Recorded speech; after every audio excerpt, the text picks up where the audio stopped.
Welcome to this short demonstration of the place-based carbon calculator. The place-based carbon calculator is a free tool that visualizes the carbon footprint of every lower super output area in England. LSOAs are small statistical areas with a population on average of about 1,500 to 3,000 people. As you can see, the main part of the tool is this interactive map, and you can pan and zoom to your area of interest. You can also use the Locate Me button in the top left-hand corner to zoom to your current location. As you can see, every LSOA has been color-coded based on its carbon footprint, with the lowest carbon areas being given a dark blue color and the highest carbon areas a dark red color. And these grades that we've awarded are relative to the average LSOA for the whole of England.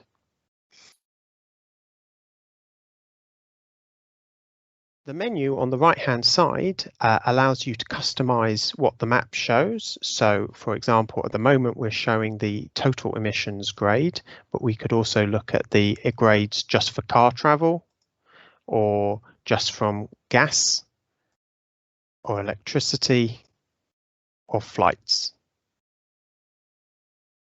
We can also look at other variables, such as the proportion of people that take a bike to work, or the proportion that take train, as well as information on things like the average energy performance certificate score for houses, the average size of houses, or the Office for National Statistics area classification.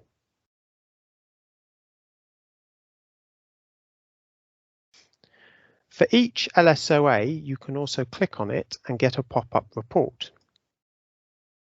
This pop-up report provides additional information, such as a breakdown of the carbon footprint, which is also presented on the right-hand side as a graph.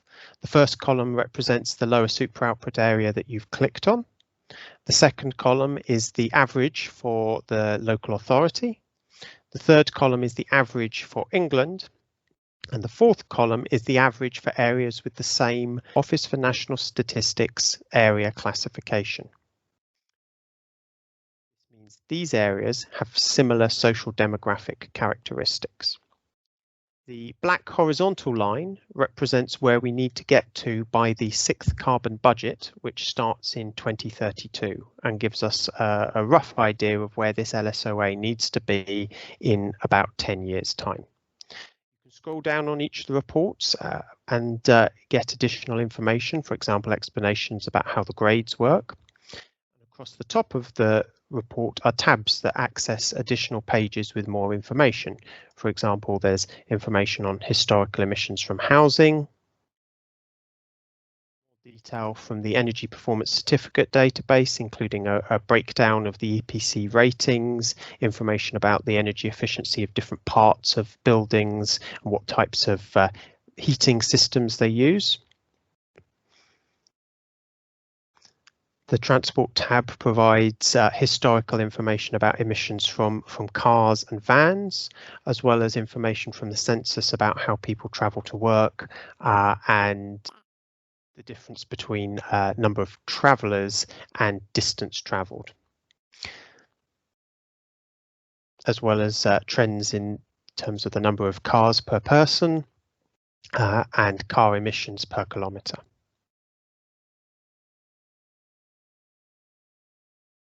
Consumption tab provides a little bit more information about how the consumption emissions, so those such as food, goods and services, are calculated.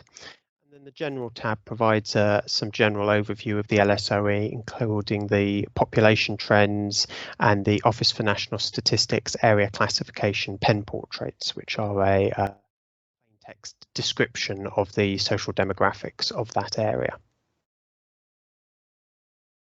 As I said, you can click on different areas and get a different report. So you see this one has quite a low carbon area, still has a higher carbon footprint than we need to reach our 2030 targets, but is on track.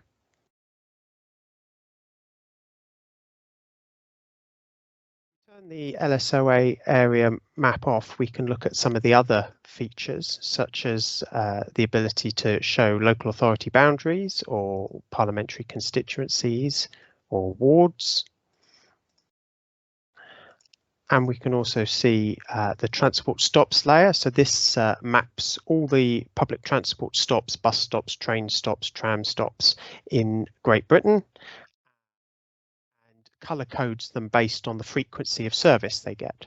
So for example, in Leeds, you can see here the dark blue are the main bus routes, which have a fairly frequent service, but you don't have to go particularly far out of the centre of Leeds to find sort of yellows and oranges indicating a fairly low frequency service. You can click on the dots to get more information. So for example, this stop here has a grade of D-. It only has 104 vehicles stopping per week at that stop.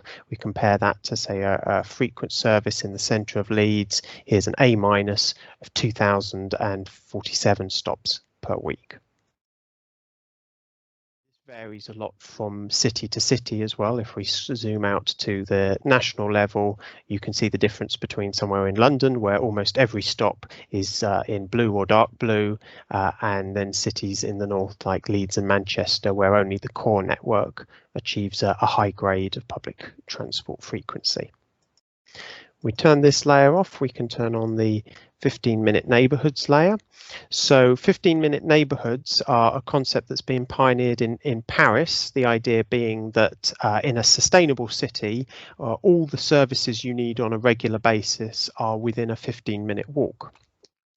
This layer is intended to help you visualise what that means for your particular neighbourhood, also to imagine some slightly different standards. So for example, in Melbourne, they're setting a target of 20 minutes by public transport, and those sound quite similar. They're quite different targets. So if we click on any of these dots represent the population weighted centroids of the LSOAs. You can see the 15-minute isochrones by different modes of travel. So the green is 15 minutes by walking. The blue is 15 minutes by bicycle. The purple is 15 minutes by walking and public transport combined. And the red is 15 minutes by bicycle and public transport combined. And you can see each of these modes has a very different isochrone. So these are not just sort of standard circles, that the terrain and the routes that public transport run mean that in sort of this direction you can travel quite a distance in 15 minutes, whereas perpendicular to that you really can't travel very far at all by public transport. This could suggest a problem, a lack of connectivity with public transport, if this is a direction that people need to travel in.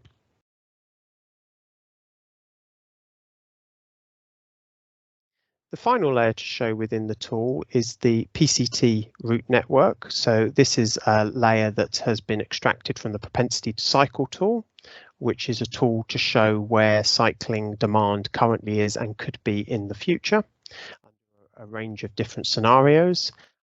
This basic map shows the current demand for cycling. You can see the color scheme. So sort of these blue lines represent the more heavily cycled routes within Leeds, and you could view that under the government target to double cycling by 2025, and you start to see some new routes are emerging as popular routes, and some old routes are becoming even more popular. You could even look at the Go Dutch scenario, which is a high cycling future, and start to see that there's potential for very high cycling demand on lots of the main routes within your area. But there are also routes that aren't particularly important for cycling, even under a high cycling scenario.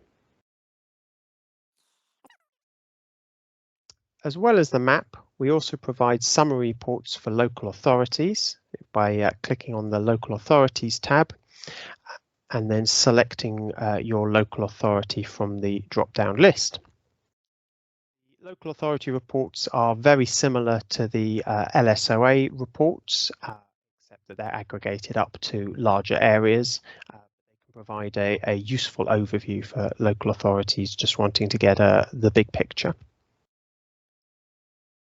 Finally, we provide data download for a lot of the data that's within the tool, as well as lots more information on the data sources and the methods where we've done additional analysis on the data sets.